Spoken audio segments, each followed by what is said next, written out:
Hello everybody, Mr. E is here again. Gonna do another video and another fish. But this time, we're going to do what is called a wax resist. For this project, you'll need pencil, crayons, a brush and water, and some watercolor paint. If you don't have all those things, you can always just draw a fish with your pencil and use whatever supplies that you have. But I thought I would try to show you something different today. A wax resist is when you use crayons, which are made out of a wax, to trace over or color certain parts of your picture, and it will prevent the paint from sticking to those places. That's what resist means. Resist means stop. It's like the crayon is saying, stop, watercolor, not here. Don't come here. Get away. So we're going to do a wax resist fish picture today. All right? All right, let's get started. So the first thing we have to do is draw our fish. Now, what shape did we say a fish was yesterday?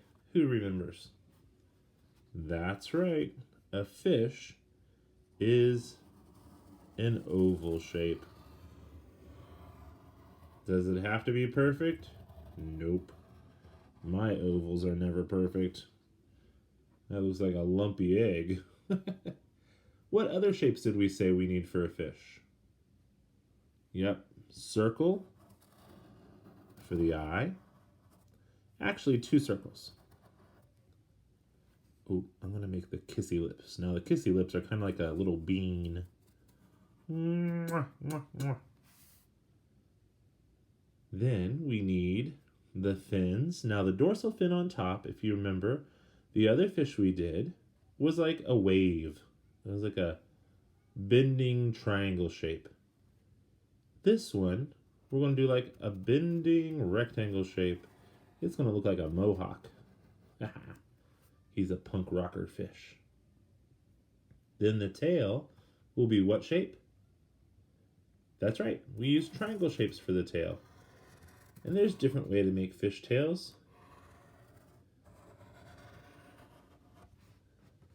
I made my triangles kind of rounded on certain parts. Now, yesterday, when I showed you how to make this little flipper fin, we used a triangle shape. Today, I'm going to use almost like a flower petal type shape or a leaf type shape. And then, what were those things we said a fish breathes out of? Who remembers? That's right, gills. And gills are just a curved line. Fish take the water in, and their body pulls the oxygen out of the water. And that's how they breathe. All right, now to add some texture onto his fins and tail. Now, if you don't want to do this part, you don't have to. I just kind of like making my fish a little fancy. And I think that the stripes make him look fancy. So I'm going to come back, make some bubbles.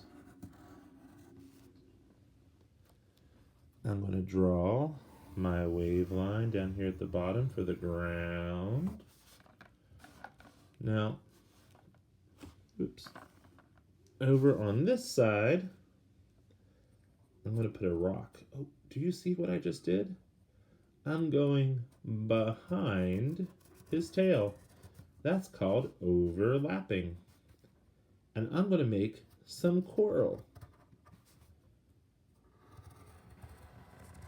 Coral is not all the same. There's all kinds of different coral. So this is just kind of a fun, strange shape to make in our picture in a way to add some extra color. Kind of looks like a creepy hand. Nothing scary here. just a happy fish. And then I'm going to make some seaweed. Now remember, I showed you how to do 2 different types of seaweed before. You don't have to do this type of seaweed. You can do the other one if you want. It's your picture. You decide. Now, if you want to make this picture in an aquarium, that would be okay too. Then you can make like a little castle or a treasure chest, whatever else you might need for your picture. But if you want to do like an underwater picture, like Mr. E just did, that's cool too. Now, I'm going to start over here with my coral.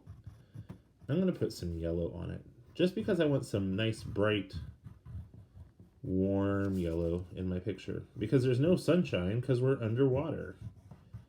So I need some brightness. And I'm just tracing. I'm making my line a little thick. That helps when we're doing a resist. And you know what also that does? It helps make a barrier so that the yellow won't escape into my water. I don't know why the yellow would want to escape, but sometimes it does. So I just trace, I trace, I trace.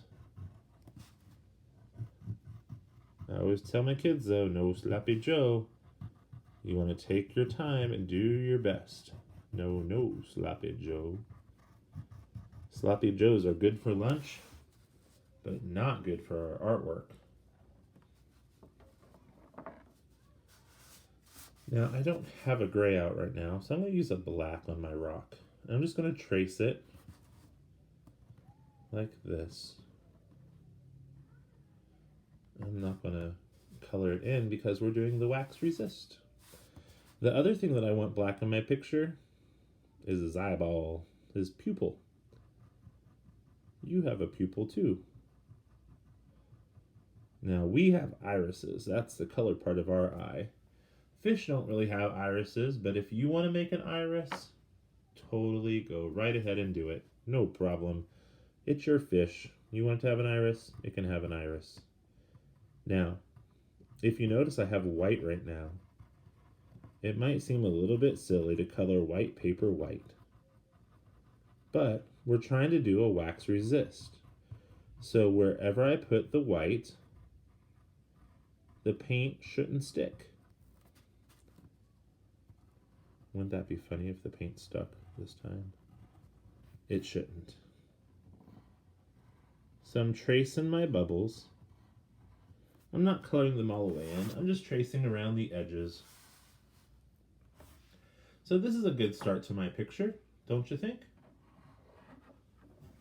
I'm going to grab my green really quickly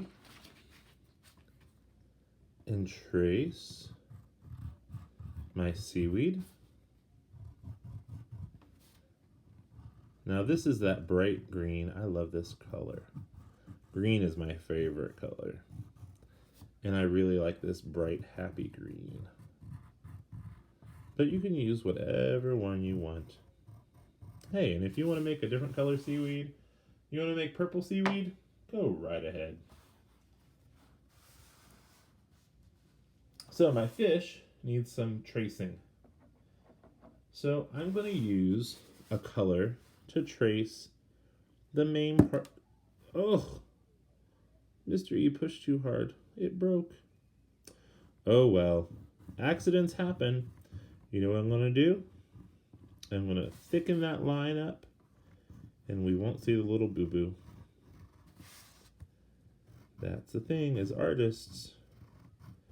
Sometimes we gotta hide our boo-boos, hide our mistakes.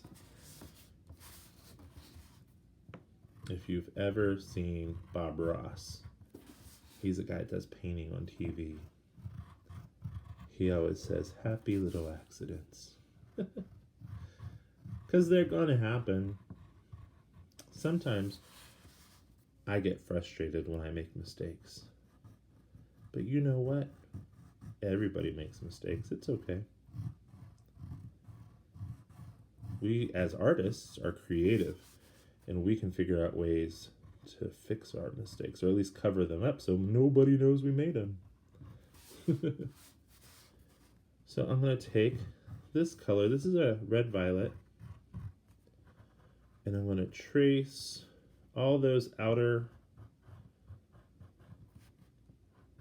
pencil lines.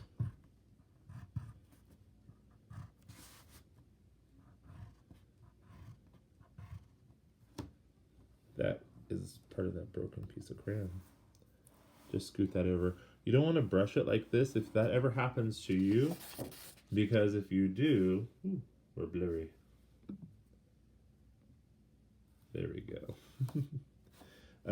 If that ever happens to you, you don't want to just brush it off, because if you do, sometimes you can smear your paper up even worse. So you don't want to do that. So just pick your paper up and kind of tap it, or pick the little piece up that broke off. That's your best bet. You don't want to swipe it off, because if you swipe it off, you might have a big old line across your paper where you don't want it, and that might be really hard to cover up.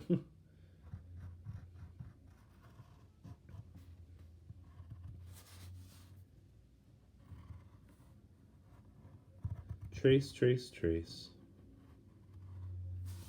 All right, so I used that color to trace most of my fish. Now, if you want to use a bunch of different colors, you go right ahead. That is okay. I wanted to trace most of my fish with one color, and I knew I was going to come back in and add a little bit more color to certain parts of my picture. And I'm going to come here. I know there's no line that I drew with the pencil, but I'm just going to go ahead and add in a line, even though I didn't draw it first. Sometimes it's really a good thing to draw first. That way, if we make a mistake, we can erase it. But Mr. E is pretty sure he can do straight lines and not make any mistakes. Watch. I'll mess up, and that'll be okay.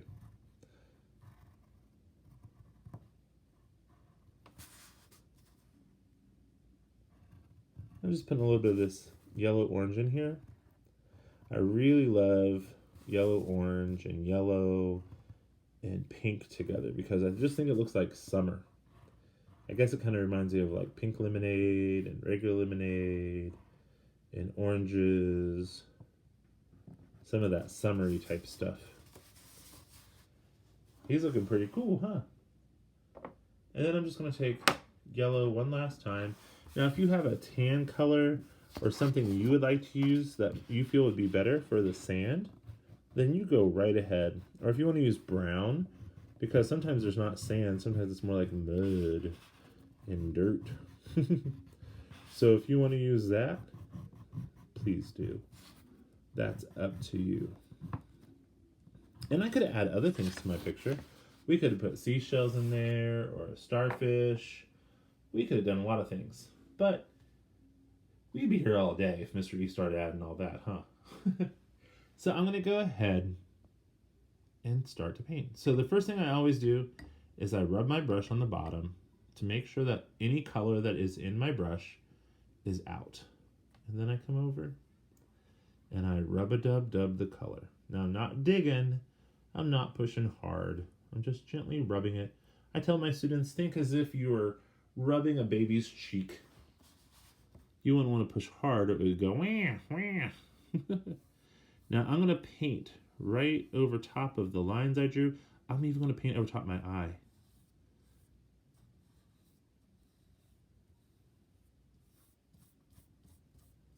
Now remember, I said this is a wax resist. So that wax is going to tell that paint, no, you can't come here. Now sometimes when you first put it on, it wants to stick. Do you see how you see a little bit of the white and then some of it got colored over? Well, I'm going to rinse my brush out and I'm going to try to press out most of the water.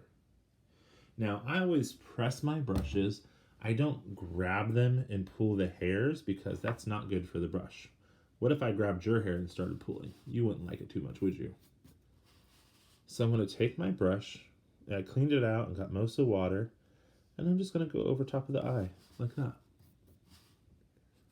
and it's going to wipe away that raspberry color, and all that's left is that white crayon. Now, if I would have just left white paper there and didn't color it white, you know what would have happened? It would have covered over there and I wouldn't have been able to get it off. But because I put the white crayon down, it worked as a barrier, and I was able to brush away that extra color. It's pretty cool. It's like magic. Now, I'm not going to paint my whole picture because I know you guys are probably excited to paint.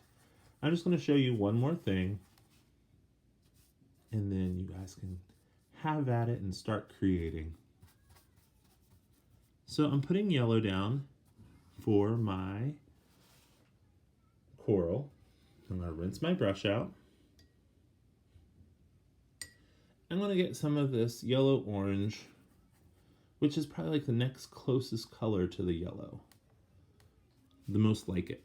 And then I'm going to come here, and I'm just going to put a little bit of this yellow orange along the edge to kind of make like a shadow. It just kind of makes our picture look a little more special. Like that. If I wanted to, I can come in there with some of this color and go over his fins and his tail to kind of change them up a little bit. If you notice, that color is going to be a little bit of a darker orange because that red violet mixes with the yellow and it makes a little bit of a darker color. Cool, huh? So you can do a wax resist today. All you need is crayons, water, and a brush, and some paint. And of course, your imagination. All right, friends, have a good day. Make something beautiful.